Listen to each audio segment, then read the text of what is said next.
Hey everyone, you're listening to The Talent Revolution, where we believe that focusing on quality over volume and being different, not better, is the right way to hire the best humans and build stronger teams.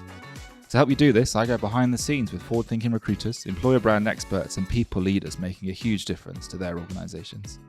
I'm your host, Tom Hackwell, and on today's episode, I'll be speaking with Brian Adams, the founder and CEO of PH Creative, one of the world's leading employer brand agencies. Brian's a prominent employee brand thought leader, a podcaster, speaker, two-time best-selling author, and released his second book, Give and Get Employer Branding, in 2020. When Brian talks, people listen, and I guess I'm extremely fortunate to have him with me today as we delve deep into the world of employer branding. Brian, thank you so much for joining me today. I think that the best place to start here is a bit of background on you, right? So you've got a voice that people genuinely really do listen to. Give us a bit of background on you. Like, where did you start? How did you get into the space? What's kind of going on in your personal life? So I wish I had a more interesting story, really. But 18 years ago, I was abused at work one day. My boss, who looked like Bluto with horrible coffee breath, leaned over and bawled me out for doing something wrong. And I had done something wrong, admittedly, but he made me feel 2 inches tall. So I went home that night and decided not to go back, started the company the next day, hell-bent on proving that I can grow a successful company without being a horrible boss. And that was nearly 18 years ago, and we've grown from there. That's actually super interesting, right? So literally, it was all born out of just a terrible, terrible boss with stinky breath telling you that you were useless, right? It was very spontaneous. I was 26 at the time, giving my age away. And I always thought, when I grow up, I want to start a business. But I didn't have any definitive plans whatsoever. So actually, I look back on that and I'm extremely grateful. And it set me off on the path, which has remained the heart and soul of, the ethos of PH Creative. Was PH Creative always an employer brand agency, or did you kind of start more generally and then kind of specialize over time? Yeah, so employer brand didn't exist back then. So we started out we did print. That's how far longer. We did print design as well as digital. We were pre-social media, but we were always about effective communication and really understanding audience and that kind of stuff. We acquired a couple of recruitment clients probably about 12 years ago and very quickly fell in love with the idea of helping organizations attract talent rather than customers. In terms of the branding side of the coin, we found it was so much more rewarding. You were talking about how frustrated you were and the sort of founding story of PH Creative. I think you guys use the term, is it defenders of happiness? Talk to me about what that means in practice. So it sounds quite fluffy, doesn't it? But we believe that happiness isn't pleasure, happiness is victory. So it's about purpose and meaning. And we spend far more time at work and with our work colleagues than we do our own family. So just to be happy in life means to be happy at work. And what we strive to do is help organizations better articulate the employee experience and what you can expect to work for an organization, so people can make more informed choices, more educated choices as to whether to join or whether to stay, and whether they're going to be able to thrive in that environment rather than just survive. Like, you took the words out of my mouth, but it's the same reason we do what we do here at Pinpoint, right? We get so frustrated by the fact that billions is spent on Tinder and on social and kind of helping you meet people to go out with or helping you meet people to hang out with, but comparatively little is invested in the people you spend the most time with, right? And the kind of thing that's supposed to give you significant fulfillment. And I think there's like a significant underinvestment in the HR technology space over the years, and I think that's starting to change. And I think it's a kind of super exciting platform over the next decade, because that investment into the sector kind of creates a foundation that allows people to do a lot more exciting stuff. And I guess you've got people like you spearheading that in the messaging arena and helping people understand how to articulate what they do better. But there's everything that sits behind that. Other tools and other vendors and other people are now starting to kind of round that whole thing out as well, which is super exciting. I know you guys are doing some stuff in that arena as well, right? We always say at PH, it's not the tools, it's how you use the tools. And there's better technology coming through all the time. Like, you're a good example of that. But I think what's differentiated PH, and allowed us to punch above our weight and sort of rise rapidly and be in the mix with much bigger agencies than ourselves, is we just fundamentally disagree with the convention of how employer brand is traditionally done. And, that started off as a bit of a risky prospect a few years ago and a gamble on why should we believe PH when the whole rest of the industry is saying something else. But actually, we've had enough years to prove out our methodology, and it's by far more effective. And we believed in it so much. It's like, is this our secret sauce? Is this our differentiating factor? Is this the thing that we protect, like many companies protect IP? And actually, when we thought about our philosophy, Defenders of Happiness, our vision is everyone loves their job. We decided to give it away. So we wrote it down and gave it away and published our book that came out March 17th, 2020, possibly the worst time to release a book in the history of releasing books. Yeah, I can believe that. Well, as I say, we'll come back to the book in a bit because there's so much joy to take from that lesson, I think. But but before we do that, though, let's just kind of round out PH Creative so people really understand why you've got such a voice in this space, right? So, like, who are you working with? Where are you guys based? And, you talked about it being a risky proposition for you to kind of evangelize this Defenders of Happiness messaging and kind of take a very contrarian position in the employer brand arena. Like, who were the early adopters in that space, and how's that kind of played out for them? Obviously, like, our clients are the early adopters. I mean, we've worked with Blizzard, Continental, American Airlines, Apple, Microsoft, Google. We've worked with a lot of tech companies, a lot of life science companies, a lot of finance companies, organizations. We're calibrated to work with global brands. The beautiful thing, and I've seen this more and more over the last 12 months, Unilever published something a while ago, and they talk about the give and get of their employer brand. I saw Disney reference something, and a few other brands are putting things out there now. So our clients obviously work firsthand with us with the give and get employer brand philosophy and framework. But what is more rewarding for the Defenders of Happiness and PH team is to see the industry start to adopt our approach. I mean, I can't tell you how satisfying that is to see. You talk about the clients that you work with, and obviously that they gravitate to large multinational kind of global organizations. Some of the brands you heralded there are like very well known and on the early adopter spectrum, right? They're cool technology brands. They're inherently forward thinking. Like, are you seeing the give and get stuff play out with some of the more traditional organizations, or has that not quite hit the market there yet? So it depends on the type of brand when we talk to prospects and clients. Give and get approach isn't risky. It's misconceived all of the time, and it sounds counterintuitive, but actually under the surface, it just makes a lot of sense. So it's very easy to position it with a risk-averse organization and have them nod along and say, that's exactly what we should be doing. We totally get it now. It's also quite rewarding to work with mid-sized organizations who have aggressive targets to grow and scale, because actually they don't need the noise and the extra distraction and extra resource and cost and time of unqualified applicants. And if they were to just be simply more notorious in their space and more generally attractive, that's exactly what you get. In fact, you talk about technology in this space. There is a whole industry of technology based around helping organizations with artificial intelligence and machine learning to deal with the sheer volume of applicants that organizations cannot possibly get through on a manual basis, which is a massive risk to candidate experience. One of the things we see in the market is just that obviously this big disparity at the rate at which organizations are adopting tools, but also, as you say, like I've read the book many times. There isn't anything you could really present a case to disagree with in there, and that's kind of frustrating as someone trying to read the book and plot holes in it, right? But like, it's common sense. It's obvious when it's framed correctly, right? And I guess all I'm interested in is, like, people have to want to take the advice in the first place, and I'm always watching the market and seeing who's adopting things at what rate, because it presents opportunities for organizations to be the first mover in their little pocket of competition. The book's Give and Get Employer Branding. We're going to give away a bunch of copies, and we'll talk about that at the end. Let's dig into some of the core concepts of the book, right? And the first one is this idea of the big misconception. Like, what is the big misconception? What are people getting wrong here? So conventional thinking will tell you that employer brand is there to make an organization more attractive.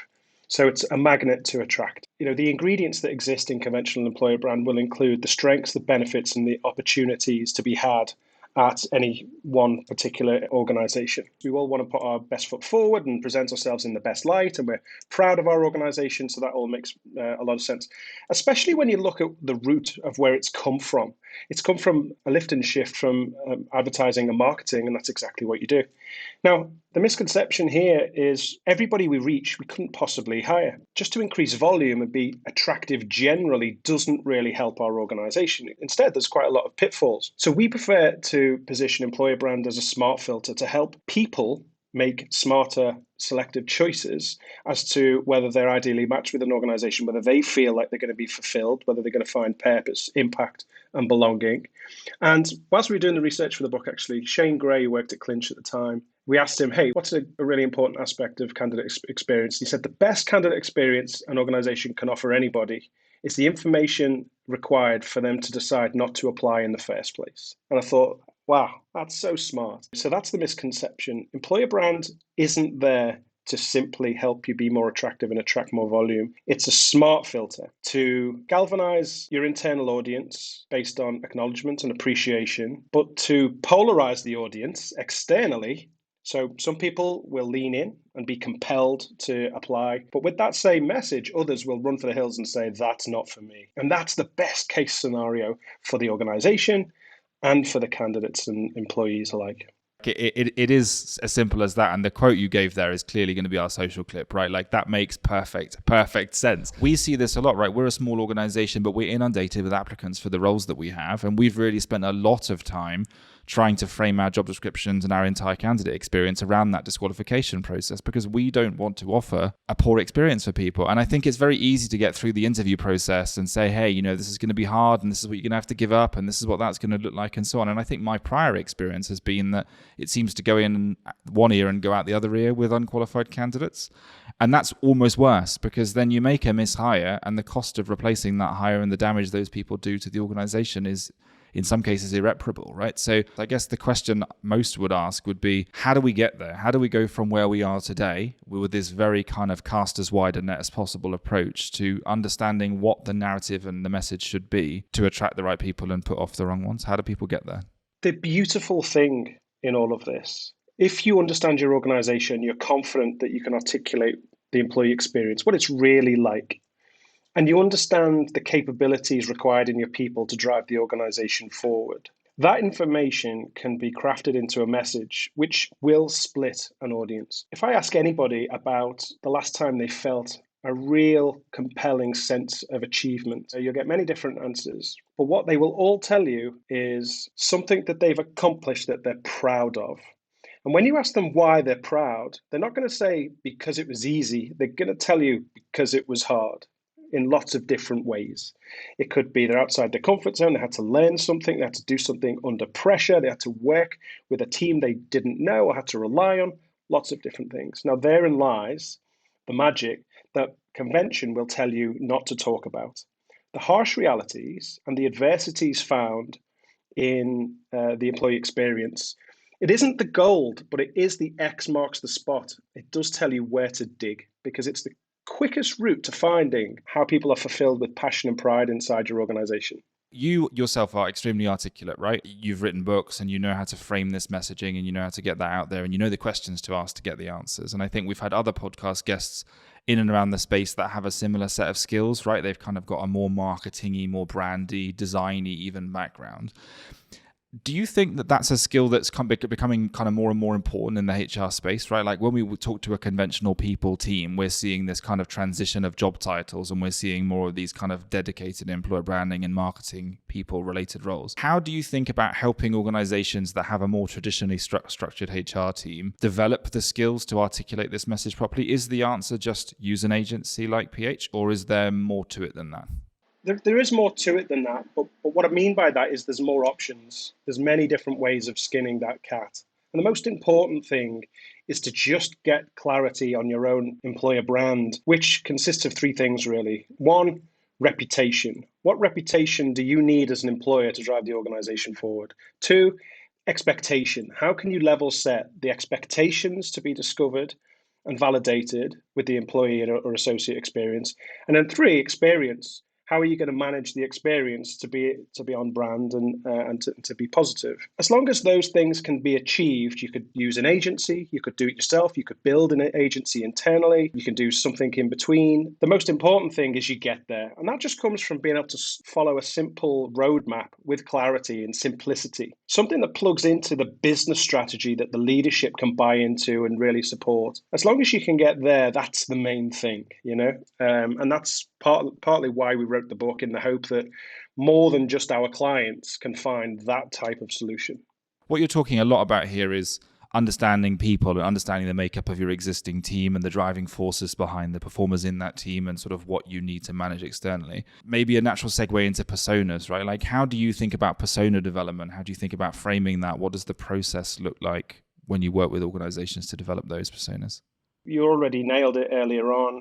This is just about understanding your audience. And actually, I'm not even comfortable with the term audience, because, an audience implies, a passive body of people who are just receiving messages. And it's more than that. It's a two-way street. But the more you intimately understand your audience and the many different segments of that audience, you can then start to tailor an experience that resonates. We're trying to get attention and keep attention, perhaps by differentiating or pointing out how we're more relevant than others. And we're trying to do that in a way that resonates more than our competitors.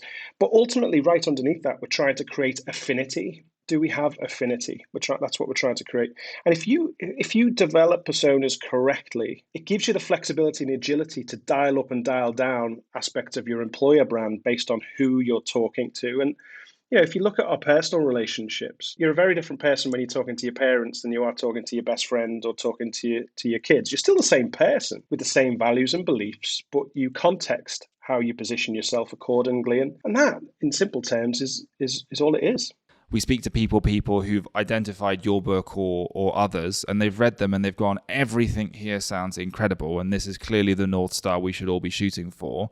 But there's a big gap between where they are today and everything that you've outlined. Even though it's common sense, there's still a transition that has to happen there, right? Like, where's the first step in this process? Like, if someone's read the book and they've gone, okay, well, here's all of these insights and here's the gold standard, where should they start on that journey? I would start by sitting down with the organization leaders and saying, hey, look, where are we going? Tell me about the direction of travel. What is it going to take to get there? What challenges do we need to overcome? What talent do we not have in the business that we're going to need soon? What areas of the business need leveling up? What are you proud of from a cultural perspective?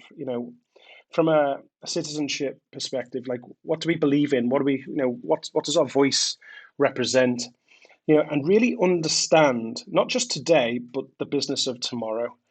Now, that gives you the perfect foundation for the bridge you can now create between the snapshot of reality today and the aspirational vision of where you need to lead people. Because another misconception I'll put out there is you can't have authenticity if your employer brand is aspirational. Therein lies a challenge, a paradoxical challenge, that the organizational leaders will never buy into the snapshot of today because they're not happy with today. Otherwise, they wouldn't be driving the business forward and in a different direction. So I would say in any size organization, whether there's 2 people or 2 million people, start by listening and understand and get clarity around where the business is going.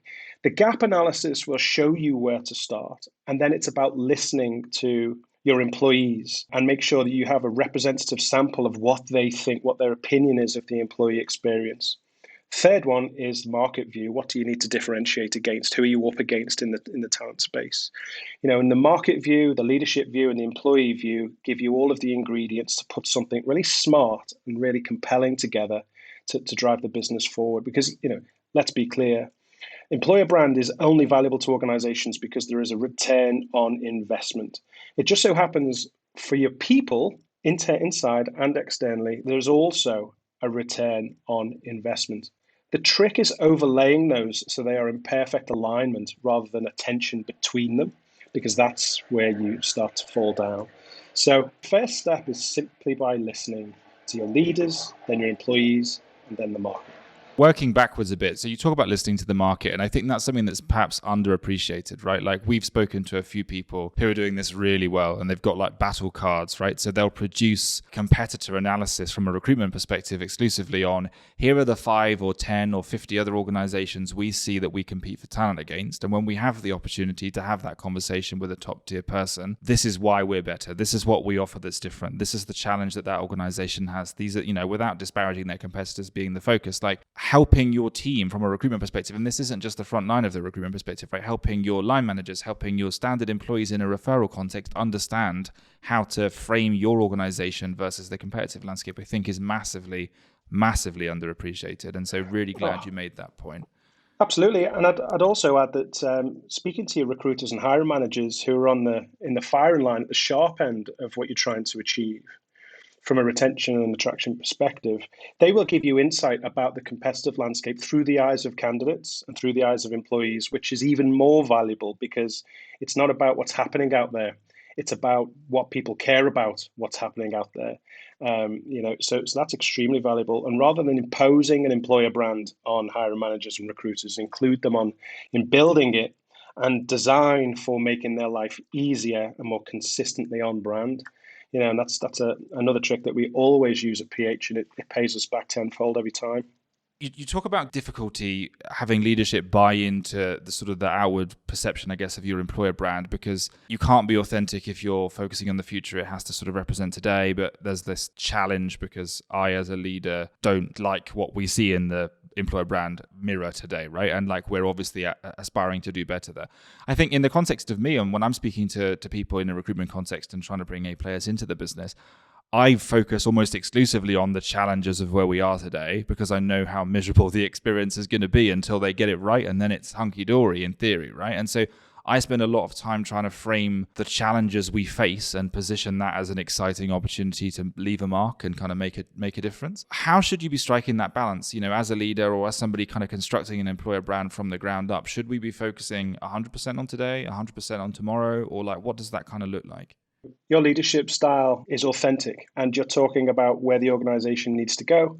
You're being open and honest about the challenges that you're facing. Now, as a leader, I bet you also talk about the solutions. Here's what we need to do to get over these challenges. And it's a very good opportunity to galvanize people together and say, we're in this. We understand the mountain we've got to climb. It's very clear. Let's go for it. Now, as part of that solution, so I'll give you a good example. And this is a multi-billion-dollar organization, global, it's many different brands, very complex organization. And part of our research came out fantastic, incredible culture in this organization, but something that was evidence-based. So everybody said, but instead of something being there, it was the absence of something that was much needed. And what it was everybody in the organization agreed that as a culture, we were too polite. And this politeness was getting in the way of progress because people were afraid to give feedback that would better somebody or improve the way something is done and all the rest of it. So one of the EVP pillars we put in place was about radical candor. And I just read Radical Candor at the time, that book, which is fantastic, by the way. So what that allowed us to do is talk very openly and honestly about, look, our researchers showed us that you all unanimously agree and the need to change a polite culture to include more radical candor. So we've built something around this and we want you to all buy into it because if you do, this is what's going to be solved as a result. Now, here's the guardrails around it. Still need to do it with integrity and respect. It's got to be proactive and positive in its approach. And you've got to be willing to receive radical candor, not just give it. So, but this is the difference it'll make in the organization. Now, is it 100% aspirational? Yes. Is it authentic? Absolutely. Is it in line with the direction of travel for the organization? Yes, it is. And is it something that people are willing to embrace? Absolutely. Now, that's a really good example of finding research and turning data into insight to drive the organization forward. That's the job of an employer brand. A world-class employer brand is the bridge between the reality of today and the reality of what's required to get to tomorrow. No, that's awesome. So you're literally using the employer brand to craft tomorrow's narrative. It seems like a lot of people are just using their EVP to describe where they are today, and sometimes exaggeratedly, rather than kind of focusing on here's the potential. One final question on that specifically, right? So we talk a lot about authenticity, and we talk a lot about helping candidates disqualify themselves and helping educate people, prospects, to understand that this isn't right for them, right? And stopping them from applying in the first place. In the context of kind of preempting those questions and outwardly giving the candidates all the information you want, how do you toe the line when you're describing your organization and its EVP between, hey, this is today's authentic image and this is the aspirational future? Do you cut those things quite so succinctly, or is it just all blended in the wash? The more clarity you can offer, the better. And what you will find is a blend of qualities that will be here today and tomorrow, universal truths, common themes that you find across the organization that people stand on top of and actually protect because it means something to them. For example, if I say, look, you need an awful lot of resilience in this organization because you will work in lean teams, you'll be given autonomy to the point where you doubt yourself constantly. You're always out of your comfort zone. Your budget is small and this, and this.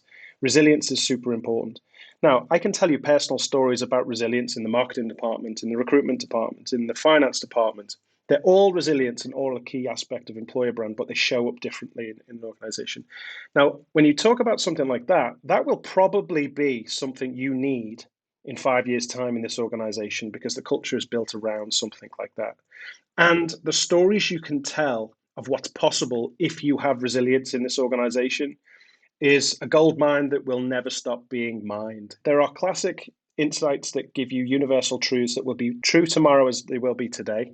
And then there is very much well-defined and acknowledged additions that need to be introduced. And as long as that is reinforced and as long as it's introduced with integrity and seen through and leaders actually walk the walk as well as just talking the talk, then you can blend those two together to create an incredibly solid foundation that's valuable to the business and useful to the people. As you're saying that, I've literally just been thinking of the old famous Ernest Shackleton like job ad, right? You know, men wanted for hazardous journey, small wages, bitter cold, constant danger, safe return doubtful, but honor and recognition in event of success, right? Like, it to me, it's just that. And I think obviously what we do is nowhere near as interesting or exciting, bluntly, but like the notion of kind of laying things out as clear as day. One of the things I wanted to dig a bit deeper into, again, through this theme of like kind of employer brand marketing almost, is this idea of story architecture and like building your employer brand story. Like, what does that mean in practice? If our brains were hardware, then story architecture is the software we would use to make sense of the world. Stories always have been the single most important and most powerful way of putting ideas into the world and make people remember or understand in a way that is sort of profound and sustainable. It's okay for an organization to say something, but if you can tell a story which is relatable and you can move people through time, literally from one place to the next place to a destination, we can make sense of it. And I've studied story and story architecture for many years, and I've spoken to some of the best storytellers in the world and really tried to sort of take the best bits. And I'm probably just scratching the surface, if I'm honest. But we believe in stories so much such that, and again, in the book and in the agency every day, we use story architecture to make our point. To activate employer brand and really bring it to life and make it mean something to people throughout an organization. If you tell personal stories, if employees tell personal stories that reinforce the strategic framework of your employer brand, then it comes to life. It's memorable, it's meaningful, it's humanized, it's believable, all of those great things. So it's a fundamental building block of getting anywhere and leveraging your employer brand and putting it to work and make it give you that return on investment. From your perspective, the best way to do that is to try and leverage your existing team. Like, how do you engage your team and get them excited about telling and sharing their own stories? How have you worked with clients to help them do that?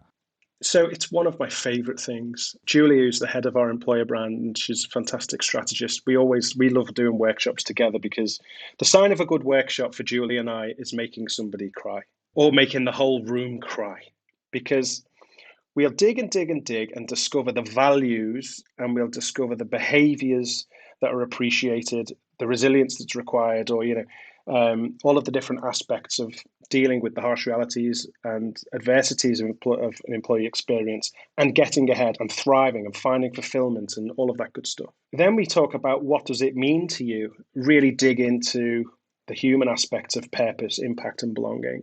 And what we always find, typically without fail, because we're looking for it usually, is somebody will tell a story that resonates so hard with the people around them because they're all in the same situation typically that it really evokes emotion. And then we know we're onto something and we capture those and we align them with the common themes and universal truths that we found throughout the organization. And that's how we attach individual anecdotes and stories to a strategic thread that we've pulled on across a global brand or whatever, and stitch those things together. And sometimes it's the tiniest story that turns out to be the biggest lever to pull to make the point that you're trying to make. I think it's why I'm in love with employer brand. I think it's why I love doing what I'm doing so much, because when you connect the dots in such a way, you get goosebumps, and it's absolutely magic. And anybody can do this. I'm yet to go into any organization and not find pure story gold. How do individuals that don't have the experience and the skills that you and your team have extract these stories from the people that work within their organizations? Because I have no doubt, and to a significantly lesser extent, I've seen this play out myself, right? But I have no doubt you could go into any room with the skills and experience you have and find these stories and pull on these tiny threads and turn them into the most incredible narratives. But how do Jane Doe and John Doe kind of go and learn this about the team that they've got in their organization? Do they need a third party to do that? I'm not going to say yes, you must use an agency, but yes, it is a skill. And also, being outside, coming into a team, like sometimes persona workshops or research workshops turn into a therapy session. It really is like the Samaritan sometimes. So the outside perspective, is definitely an advantage. But there's a number of little tricks that we use, and often it's not the first question you ask; it's the follow-up question that gets to the real truth. But if you ask I'll give you an example. If you ask somebody, "Hey, looking around this room, what are the qualities in some of your peers that you admire most?" Now, when you ask that question, there's a few things happening. What you're really asking is, when you consider your core values, which core values mean the most to you? Because actually, whatever they admire in their peers are usually what they value most, just generally. So you get a good idea of, okay, what core values exist in this room, which is always interesting. But as soon as they choose a capability or a value and acknowledge somebody else in the room and then justify it with a little story of why they like that human intrinsic connection they've just made with that team is something they'll probably never forget. And of course, it's reciprocal. When you say, has anyone else got a story like that, you typically find a lot of examples in just the smallest of rooms. And when you ask why, and when you dig deeper, and when you understand, well, why is that so special and what's valuable about that? I was talking about the X marks the spot in terms of passion and pride. If you dig and dig and dig and dig and dig, you will typically find the derivative motivation or the driving force behind that behavior. And if you think about that for a second, that's an incredible personal, intimate thing to reveal. You're getting very clear. And when it's widely acknowledged in a very small, intimate setting that people share those values and all recognize those behaviors, that's where you can cut the atmosphere with a knife, and that's where magic can happen. And I've been in some very awkward, hostile rooms at the start of some of our research. But by the end of it, the atmosphere is very different because of getting to some of those little stories. It can be very rewarding indeed, and it can be difficult at first, but if you keep scratching at the surface, typically you will find gold. I want to get into candidate experience now, right? Because to me, the easiest thing to lift out of your book was the notes and the perspective and the framing on candidate experience, and really just basically calling people out for the crap that exists and kind of permeates the market right now, right? So if we start with career sites, what's the biggest missing element that you're seeing with kind of modern day career sites? Oh, where to start? I mean, just the basics of load speed. There's some shocking websites out there that takes 16 seconds to load. You lose 10% of your audience with every additional second your website takes to load after 2 seconds. I mean, that's a phenomenal stat if you think about it. So just getting the basics, your hardware set up properly, the SEO and how you talk, how you integrate with an ATS and how you index in Google is super important. But beyond that, the flexibility to enable technology to fully leverage an employer brand is probably, from our perspective, the most important aspect. If computer says no, so you can't leverage your employer brand, then what's the point in having your own dedicated career website? It's there to be the full showcase of your employer brand, employee value proposition, and quite often it's the first impression, the first step on your candidate experience. So an authentic voice, clarity around a position, ease to apply or engage. There's a whole host of ingredients that need to be bear in mind just to get the basics right. So talk a bit about the application experience, right? So again, you work with a real range of different organizations, and so do we. And I think we kind of hear, well, the full end of the spectrum, right? Some people want X from their application experience. Some people want Y. We have kind of quite polarizing views. Like, is there such a thing as best practice in terms of what that application experience for the candidate should look like, or should it be different sort of sector to sector? In order to understand the candidate experience that's appropriate for your organization, we map every touch point and we design a solution based on how a candidate is feeling, what they're thinking, how easy is it to move forward, and how memorable is that moment. Just by mapping all of those branded touch points, you'll get a really good idea of how to start to use experience by design rather than experience by what's technically possible, and so on and so forth. So that's the first thing. But of course, how easy something is to progress is an interesting one, because if you make it difficult at certain points because you want to see how people move forward based on some challenges of time, some difficulty of answering questions, or whatever, it tells you something about the capabilities of the candidate. So ease can be dialed up and dialed down by design as well, which I would say is a misconception. So there's a number of things there. But technically, by and large, most ATS systems are difficult for the candidate, not in a good way. So I would say use friction as a device, but where friction is not needed, in this day and age, technology should be an enabler, not a prohibitor. The notion of introducing friction into the application process makes sense in pockets, and it makes sense where there's a legitimate reason to do so, or where Absolutely. There's a return on investment for you on behalf of that candidate, right? If you're going to ask the candidate to invest 10 minutes in doing something because it's going to help you make a decision, fair enough. Make sure you communicate that to the candidate, though, so that it's not just an unnecessary roadblock for the sake of it, right? Like, educate the candidate on the why behind the question. But what we do see a lot of is just pointlessness, right? Like, why do you need this information? Why is this relevant? Why do you do this? Is it just because you've always done it? Candidate expectations have changed. Don't make people sign up for accounts. You're just going to churn your candidates. They don't need those things.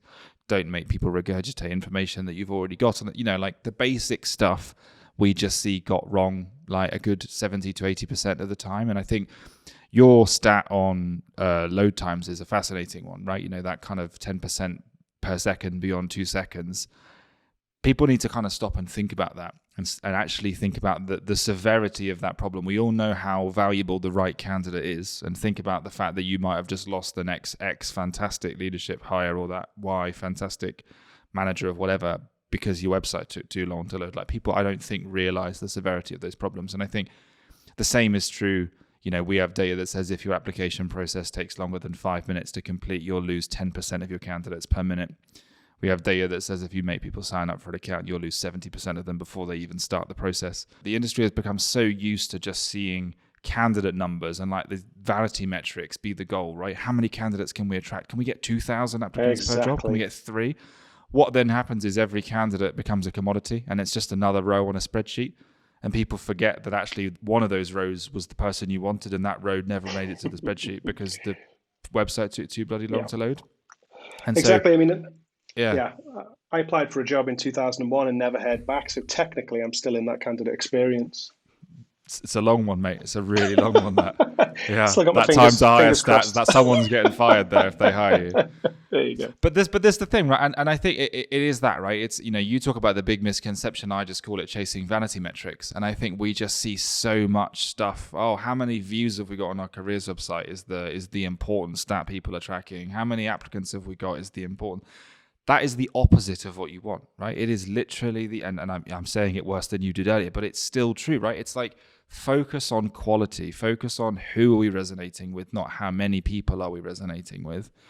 And I think the reality is you have to craft that experience. And I think, again, it's very easy for people to listen to everything you're saying and go, okay, we're going to get our messaging right, but then they cock up the application process, or they get the messaging right and they put it in an ad, but they don't put it on the careers website, or they don't feed that into the job description. And people need to understand it is every touch point, and it doesn't stop at the point of hire either, right? And I think that's what's interesting. And maybe parking that for a second, what are you seeing people not include, right? So like, I'll give you an example. Like, we see candidates asking us time and time again, especially in today's market, they don't just want the job description. They want to know, what's the recruitment process look like? How long is it going to take? What's expected of me at each stage? Who am I going to be speaking to through that process? And why am I speaking to this person? They want the information, and they want it without having to ask for it, right? And we see so few organizations actually investing the time into creating that content. Like, what are you seeing candidates asking for that companies just aren't giving? Well, I think it's all those things that you've just mentioned, really, and it's difficult to answer that, given that there's so many different industries with so many different sort of scenarios. But what we are seeing and encouraging our clients to do more and more of is just think of it like, if you look at the brand experience that hotels offer, they have a concierge service. You can pull up outside. You don't even need to park your own car. Your bags are picked up. You're taken in. The check-in process is made as easy as possible. It's possible that you're offered some food and drink whilst you're doing that. You're probably going to be upgraded. You're not being upgraded. That's already been predetermined, but you're made to feel like you're being upgraded because you want it to be a memorable, positive experience. And then your bags are in your room before you get to your room, and so on and so forth. It's just a fantastic experience when a hotel gets it right. To the point where you can't wait to write a review on it, even if you're one of those people who don't write reviews.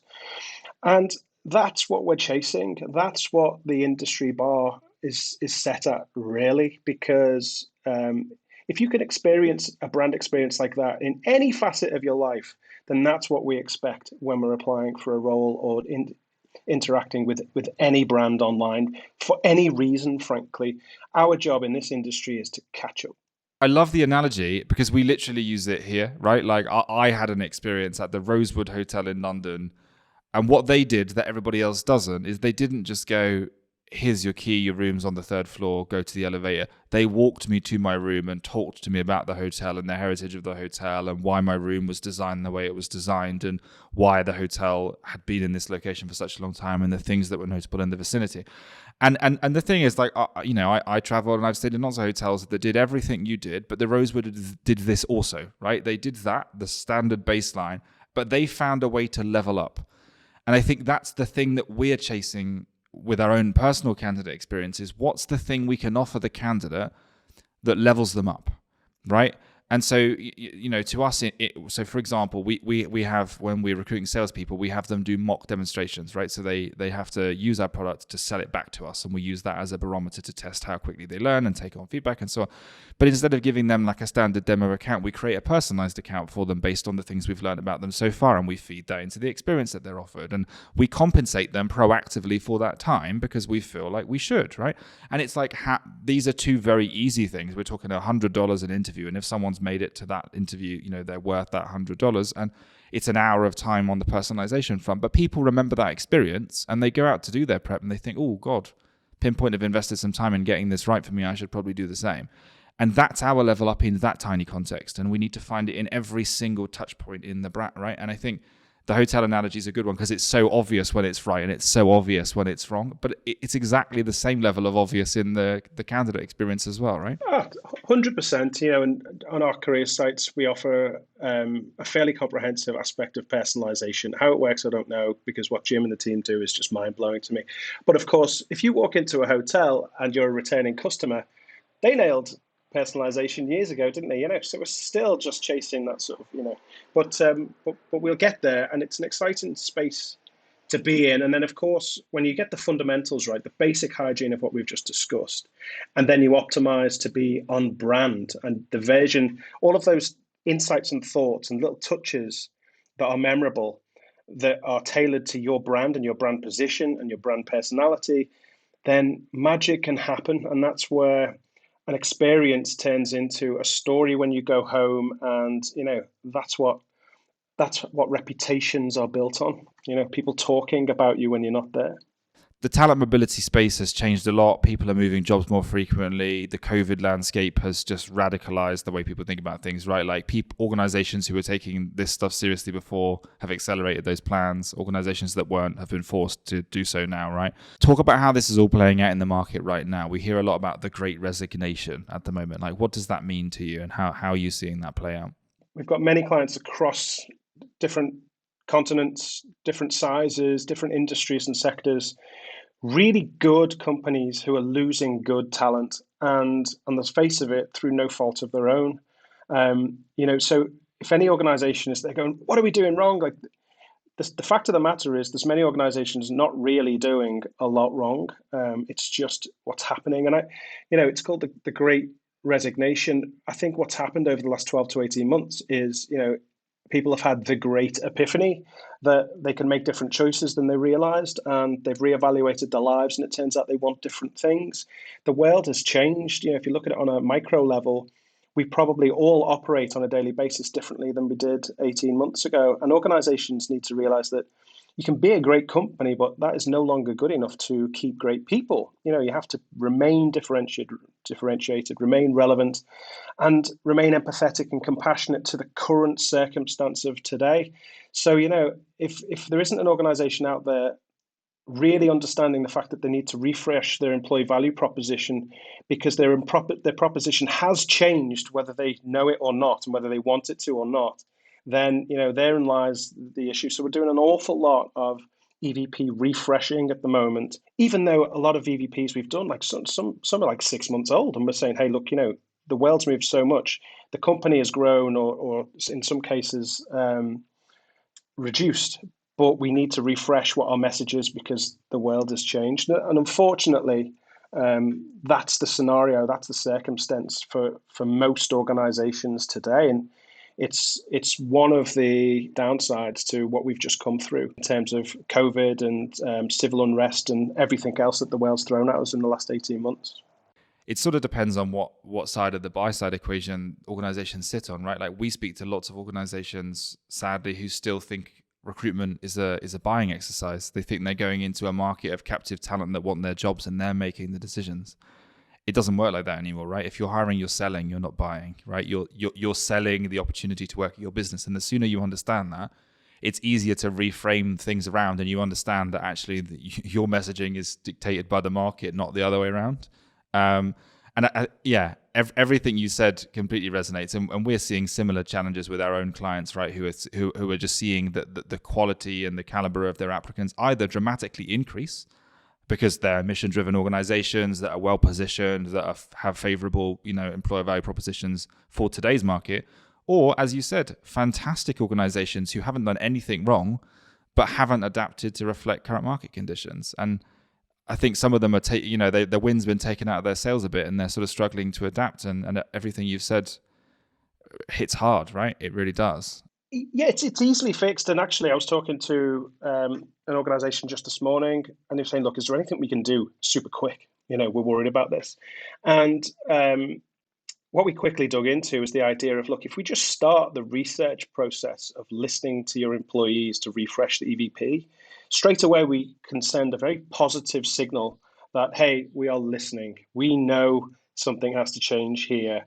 And, empathetically and compassionately, you are a priority. And I think that's why Give and Get employer branding works so well, because it's built on acknowledgement and appreciation of people thrive that aren't in circumstance that are just all sunshine and rainbows. It's thriving despite or because of the adversities that we face on a daily basis. So it's just in tune with an authentic, typical day. We all have our good days, we all have our bad days. And at the moment, there is a realignment that needs to happen, whether your business is in transition, whether you're challenged at the moment or not. There's many organizations out there who've actually thrived during COVID, who are losing people, and they're puzzled. And essentially, the world has changed. People have woken up and decided that they've got many more options ahead of them.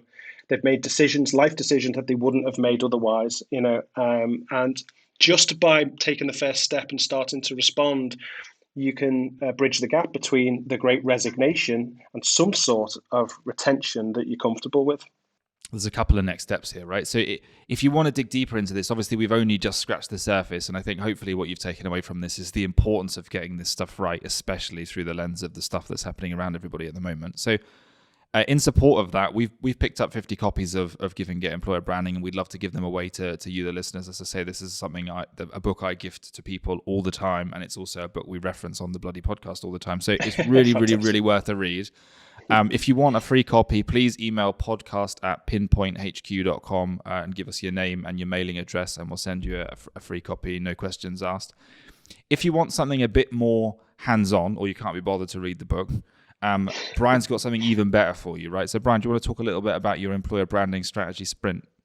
Yeah, thanks for that, Tom.